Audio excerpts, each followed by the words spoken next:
Good morning students. फिर से 10+2 chemistry का जो यूनिट 9 है कोऑर्डिनेशन कंपाउंड्स, उससे आज के हमारे जो टॉपिक्स होंगे कीलेशन एंड डेंटिसिटी, एम्बीडेंट लिगेंड्स क्या होता है, ऑक्सीडेशन नंबर हम कैसे कैलकुलेट करेंगे सेंट्रल मेटल एटम की, और होमोलेप्टिक एंड हेटेरोलेप्टिक, ये आज हम इस वीडियो में डिस्कस करेंगे कोऑर्डिनेशन कंपाउंड्स यूनिट 9 से।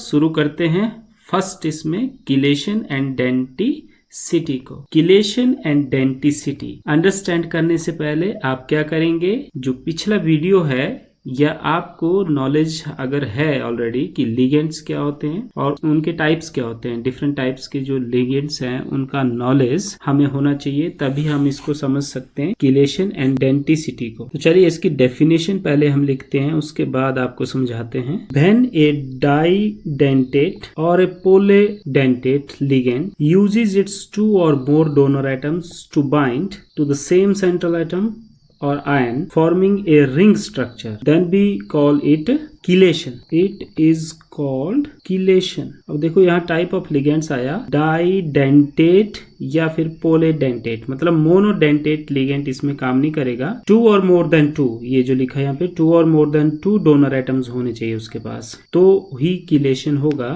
और उससे जो स्ट्रक्चर बनेगा कोऑर्डिनेशन कंपाउंड का वो रिंग स्ट्रक्चर में होगा। और ये कीलेशन किसके साथ होगी, मतलब जो डोनर एटम्स हैं लिगेंड्स के अंदर वो सेंट्रल एटम को अपने पेयर डोनेट करेंगे, जिससे कि वहां पे रिंग स्ट्रक्चर की फॉर्मेशन होती है। और वो लिगेंड जिस लिगेंड ने डोनेट किए अपने इलेक्ट्रॉन पेयर्स कोऑर्डिनेट बॉन्ड बनाने के लिए सेंट्रल एटम के साथ, उसको हम क्या बोलेंगे, कीलेटिंग लिगेंड। Chelating ligand. इस तरह के जो लिगेंड्स होते हैं उनके एग्जांपल्स जैसे डाइडेंटेट में लेंगे हम तो इथाइलिन डायमीन, जिसको शॉर्टकट EN से लिखते हैं, या फिर ऑक्सालेट आयन, जिसको शॉर्टकट हम OX2 नेगेटिव लिखते हैं, क्योंकि ये भी डाइडेंटेट लिगेंड है। इथाइलिन डायमीन भी डाइडेंटेट लिगेंड है। इसमें पोलीडेंटेट लिगेंड्स भी आते हैं, जैसे EDTA है, ये भी कीलेशन का काम करते हैं। मींस ये जब कोऑर्डिनेट बॉन्ड फ्रेम करते हैं सेंट्रल मेटल के साथ तो रिंग स्ट्रक्चर बनता है। तो बात सिर्फ यही है कि रिंग स्ट्रक्चर अगर कोई लिगेंड्स सेंट्रल मेटल एटम के साथ बनाता है तो हम उस वक्त बोल देते हैं कि कीलेशन हुआ यहाँ पे। तो ये था कीलेशन। और कीलेटिंग लिगेंड क्या होता है, अब हम आपको एक एग्जांपल इसमें देते हैं कि जैसे सपोज करो हमने यहाँ पे ये लिखा है इथाइलिन डायमीन। इथाइलिन डायमीन का जो स्ट्रक्चर है, पिछले वीडियो में भी हमने इसके स्ट्रक्चर को बनाया था। तो इथाइलिन मतलब ईथ है, इसमें 2 कार्बन्स होंगे और इस तरह से इथाइलिन में डबल बॉन्ड होता है लेकिन वो टूट जाता है यहाँ पे, मतलब यहाँ पे इथाइलिन डायमीन में क्योंकि इसके साथ 2 एमीन ग्रुप जुड़े हुए हैं, NH2 ग्रुप्स, इस तरह से। तो यहाँ इसमें नाइट्रोजन के पास डोनर इलेक्ट्रॉन्स होते हैं, डोनर एटम्स नाइट्रोजन होता है और डोनर इलेक्ट्रॉन्स होते हैं। तो यहाँ पे ये कोऑर्डिनेट बॉन्ड बनाता है। इस तरह से 2 तरह के कोऑर्डिनेट बॉन्ड्स ये सेंट्रल मेटल एटम के साथ बनाते हैं। तो इसको बोलेंगे हम कीलेटिंग लिगेंड। तो इसको कीलेटिंग लिगेंड बोला। तो जब ये कीलेट बनाता है, कीलेट का मतलब है जब सेंट्रल एटम के साथ कोई, जैसे सपोज करो कॉपर है, इथाइलिन डायमीन के मॉलिक्यूल्स इस तरह से कोऑर्डिनेट बॉन्ड बनाएंगे। ये एक यहाँ पे NH2 ये इथाइलिन डायमीन के हैं और ये किसके साथ जुड़ा हुआ है, CH2 सिंगल बॉन्ड CH2 ये। और एक और दूसरी तरफ से भी ऐसे ही हमने इसको इथाइलिन डायमीन को लेना है, NH2 और CH2। 2 यहाँ पे मॉलिक्यूल्स इथाइलिन डायमीन के क्या करते हैं, सेंट्रल एटम के साथ इस तरह से रिंग स्ट्रक्चर की फॉर्मेशन करते हैं। ये बीच में जो रिंग बनता है इसी को हम कीलेट बोलते हैं। फिर और प्रोसेस या फिनोमिना है उसको कीलेशन बोल देंगे, और इसके अंदर जो लिगेंड यूज हुआ उसको हम कीलेटिंग लिगेंड बोल देंगे। और यही कीलेशन होता है सारा। बाइडेंटेट के साथ हमने बनाया, अब पोलीडेंटेट के साथ जब बनता है तो फिर वहां पे भी इसी तरह से कीलेशन का प्रोसेस चलता है। अब दूसरा टॉपिक इसमें था कि डेंटिसिटी क्या होता है। अब डेंटिसिटी को समझने से पहले इसकी डेफिनेशन लिख लेते हैं। डेफिनेशन है the number of coordinating groups present in A ligand. तो अगर किसी लिगेंड में 2 कोऑर्डिनेटिंग ग्रुप जुड़े हुए हैं जहां से वो कोऑर्डिनेट बॉन्ड बना रहा है सेंट्रल एटम के साथ, तो उसको हम बोलेंगे डाइडेंटेट कीलेशन। तो ये डिफरेंट टाइप्स की कीलेशन होती है।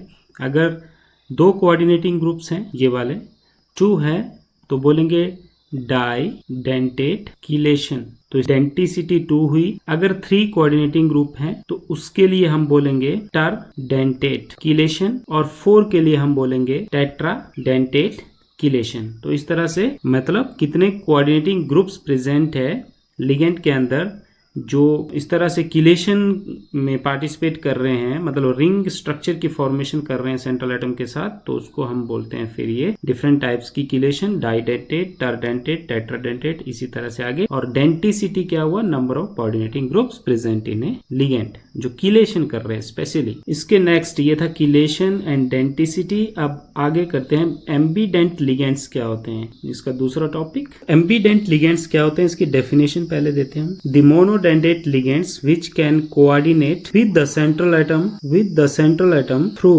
मोर than one side, that is called ambidentate ligands. ध्यान दें, मोनोडेंटेट लिगेंड्स की बात हो रही है यहाँ पे। ऐसा लिगेंड जो एक डोनेशन पावर रखता है सेंट्रल एटम को, उस लिगेंड्स की बात हो रही है। उसके पास जो सेंट्रल एटम के साथ कोऑर्डिनेशन की पावर है वो मोर देन वन साइड से है, मतलब एक से ज्यादा डोनर एटम्स हैं मोनोडेंटेट लिगेंड्स के पास। एक से ज्यादा डोनर एटम्स जो कोऑर्डिनेट कर रहे हैं सेंट्रल एटम के साथ, इसका मतलब ये नहीं है कि वो 2 कोऑर्डिनेट बॉन्ड बना देगा। बॉन्ड वो एक ही कोऑर्डिनेट बनाएगा, लेकिन वो किस एटम के साथ बनाएगा? 2 तरह के डोनर एटम्स हैं, तो वो किस एटम से बनाएगा एक ही। लेकिन अगर वो, जैसे एग्जांपल से आप इसको बेहतर समझेंगे, जैसे हमारे पास NO2 होता है, नाइट्रोजन डाइऑक्साइड, ये इसका जो ओपन स्ट्रक्चर है वो इस तरह का होता है, NO2, ये NO2 होता है, यहाँ पे लोन पेयर होता है। तो यहाँ पे इन ऑक्सीजन के पास भी लोन पेयर होता है, तो ये नाइट्रोजन ये भी डोनेट कर सकता है अपना पेयर सेंट्रल एटम के साथ कोऑर्डिनेट बॉन्ड बनाने के लिए, और ऑक्सीजन भी डोनेट कर सकता है अपना पेयर। तो यहाँ पे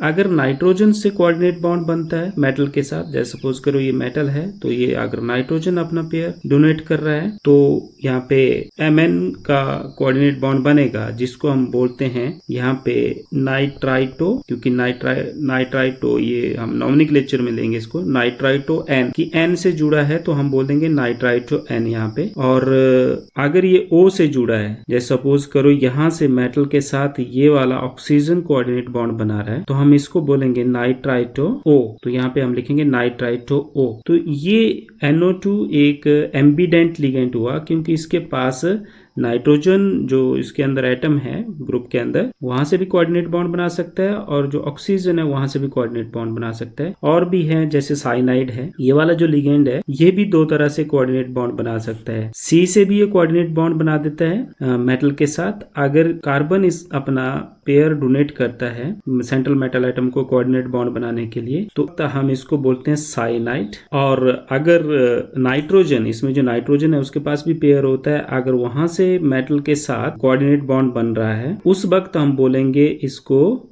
आइसोसाइनाइड, तब हम इसको आइसोसाइनाइड बोलेंगे। तो ये ऐसा ग्रुप मोनोडेंटेट लिगेंड्स जो सेंट्रल एटम के साथ मोर देन वन साइड से, मतलब एक से ज्यादा साइड्स हैं जहां से वो कोऑर्डिनेट बॉन्ड बना सकता है, तो उसको हम एम्बीडेंट लिगेंड्स बोलते हैं। नेक्स्ट हमारा टॉपिक है oxidation number of the central atom. कैसे निकालते हैं? ऑक्सीडेशन नंबर चार्ज होता है सेंट्रल एटम जिसको कैरी करता है, जब सारे के सारे लिगेंड्स हम उसके साथ जो जुड़े होते हैं कोऑर्डिनेट बॉन्ड्स के थ्रू उनको रिमूव कर देते हैं, तो बचा हुआ जो रेजिडुअल चार्ज हम बोल सकते हैं सेंट्रल एटम के साथ या सेंट्रल मेटल आयन के पास होता है, उसको हम बोलते हैं उसका ऑक्सीडेशन नंबर। जैसे हम एक एग्जांपल देते हैं आपको, यहाँ पे हमारे पास एक कॉम्प्लेक्स कंपाउंड है Ni, निकल का है, और इसके साथ जो लिगेंड जुड़ा है अमोनिया है, मोनोडेंटेट लिगेंड्स होता है, और इसके ऊपर चार्ज है 2 पॉजिटिव, इस तरह से। तो हेक्सामाइन निकल है ये। इसका जो ऑक्सीडेशन नंबर का मतलब ये जो सेंट्रल एटम है इसके पास कितना चार्ज रहता है अगर सारे के सारे इसके साथ जो लिगेंड्स जुड़े हैं और जो लिगेंड्स अपना पेयर डोनेट करते हैं वो भी रिमूव कर दिया, सब कुछ रिमूव हो गया, तो जो रेजिडुअल चार्ज होता है, जो बचा हुआ चार्ज है सेंट्रल एटम के पास, उसको उसका ऑक्सीडेशन नंबर बोलते हैं। जैसे यहाँ पे जो निकल है उसको हम X मान के चलते हैं, क्योंकि इसका ऑक्सीडेशन नंबर हमने फाइंड आउट करना है, और साथ में यहाँ पे 6 प्लस करके हम जितने लिगेंड्स जुड़े होते हैं मोनोडेंडेट उसको ऐसे ले लिया, जैसे मोनोडेंडेट है तो 6 ले लिया 6 टाइम्स। अब अमोनिया एक न्यूट्रल लिगेंड है, इक्वल टू करके जो ऊपर ये जो कोऑर्डिनेशन स्फीयर के ऊपर चार्ज होता है उसको लिखते हैं हम 2। तो 2 पॉजिटिव चार्ज है तो 2 लिखेंगे। तो यहाँ पे आप देख सकते हैं कि x की वैल्यू क्या आ गई, x plus 0 is equal to 2, तो x की वैल्यू आ गई 2 पॉजिटिव। तो x की वैल्यू 2 का मतलब यहाँ पे जो सेंट्रल आइटम है निकल, उसका जो ऑक्सीडेशन नंबर है वो 2 पॉजिटिव है। इसी तरह हम अदर लिगेंड्स का भी ऑक्सीडेशन नंबर निकालते हैं। जैसे एक और एग्जांपल हम लेते हैं, ये लेते हैं लिगेंड्स के साथ, जैसे यहाँ पे है ऑक्सालेट है, जैसे OX यहाँ पे लिख दिया और यहाँ पे 3 लगा हुआ है, 3 टाइम्स है, और इसके ऊपर चार्ज लिखा हुआ है 3 नेगेटिव। तो इस तरह से कहा जाए कि ऑक्सीडेशन नंबर आयरन का क्या होगा यहाँ पे, तो हम यहाँ पे आयरन को x मान लेंगे और प्लस करके जो इसके साथ लिगेंड जुड़ा है वो 3 टाइम है, और ऑक्सालेट है, ऑक्सालेट के ऊपर चार्ज आपको पता होना चाहिए। ऑक्सीडेशन नंबर आप तभी निकाल सकते हैं जब आपको लिगेंड्स की फुल नॉलेज होगी। तो ऑक्सालिक एसिड जो होता है उसके ऊपर, ऑक्सालिक एसिड में 2 H होते हैं, तो 2 COH ग्रुप होते हैं, वहां से H रिमूव कर दें तो 2 नेगेटिव इसके ऊपर चार्ज आता है। तो 2 नेगेटिव इस तरह से आप लिख लेंगे, ऐसे लिख दो चाहे, और इक्वल टू करके फिर से जो ब्रैकेट के ऊपर जो चार्ज होता है वो लेना जरूरी है, रेजिडुअल चार्ज। अगर यहाँ पे प्राइमरी वैलेंसी है कॉम्प्लेक्स की, वो नहीं है, तो इस तरह से अगर इसको सॉल्व करेंगे तो ये आ जाएगा equal to this, and x is equal to -3 plus 6 is equal to +3।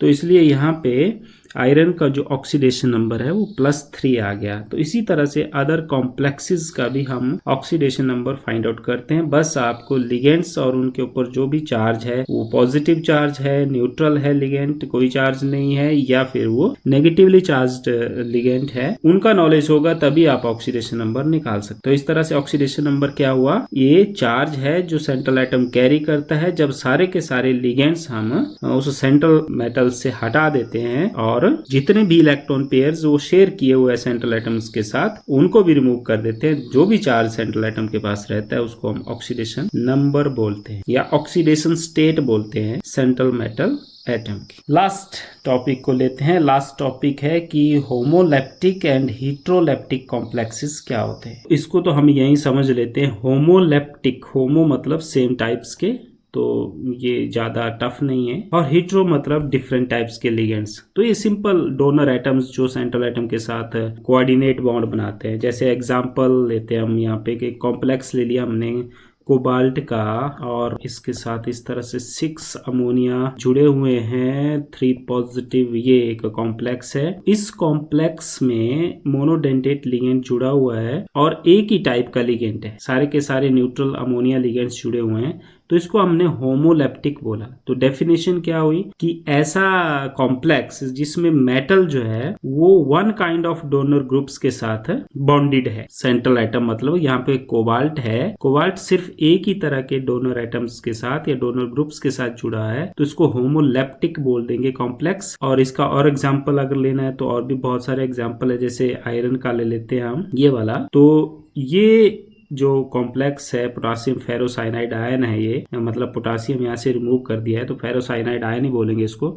तो इसमें भी देखो जो आयरन है सेंट्रल एटम वो एक ही टाइप के लिगेंड्स 6 जो साइनाइड ग्रुप्स है यहाँ पे इन्हीं के साथ जुड़ा हुआ है, तो इसलिए इसको भी होमोलेप्टिक बोलेंगे। लेकिन अगर लिगेंड्स डिफरेंट टाइप्स के हैं, डोनर जो ग्रुप्स हैं किसी सेंट्रल एटम के साथ, जैसे एक एग्जांपल ले लेते हैं हम, यहाँ पे ये कोबाल्ट लेते हैं, हम क्या करते हैं इस कोबाल्ट में 2 क्लोरीन डाल देते हैं और 2 अमोनिया निकाल देते हैं यहाँ से। तो अमोनिया 6 थे, 4 ही बचे और 2 निकाल दिए। तो ये वाला, अब इसके ऊपर जो चार्ज है वो चेंज हो जाएगा, क्योंकि यहाँ पे न्यूट्रल लिगेंड्स कम हो गए और चार्ज्ड लिगेंड आ गया, एक नेगेटिव वाले 2 क्लोरीन आ गए, तो इसलिए 2 पॉजिटिव यहाँ खत्म हो गया, एक ही पॉजिटिव बचा। ये ध्यान रखने वाली बात है। रेजिडुअल चार्ज जो होता है जो ब्रैकेट के ऊपर आता है। तो ये जो कैटायनिक कॉम्प्लेक्स है, इस कॉम्प्लेक्स में हम देख रहे हैं कि कोबाल्ट जो है वो एक टाइप का लिगेंड ये है, दूसरे टाइप का लिगेंड ये है, मतलब एक क्लोरीन क्लोराइड आयन जिसको हम बोलते हैं हैं, क्लोराइडो बोलते हैं यहाँ पे, और अमोनिया,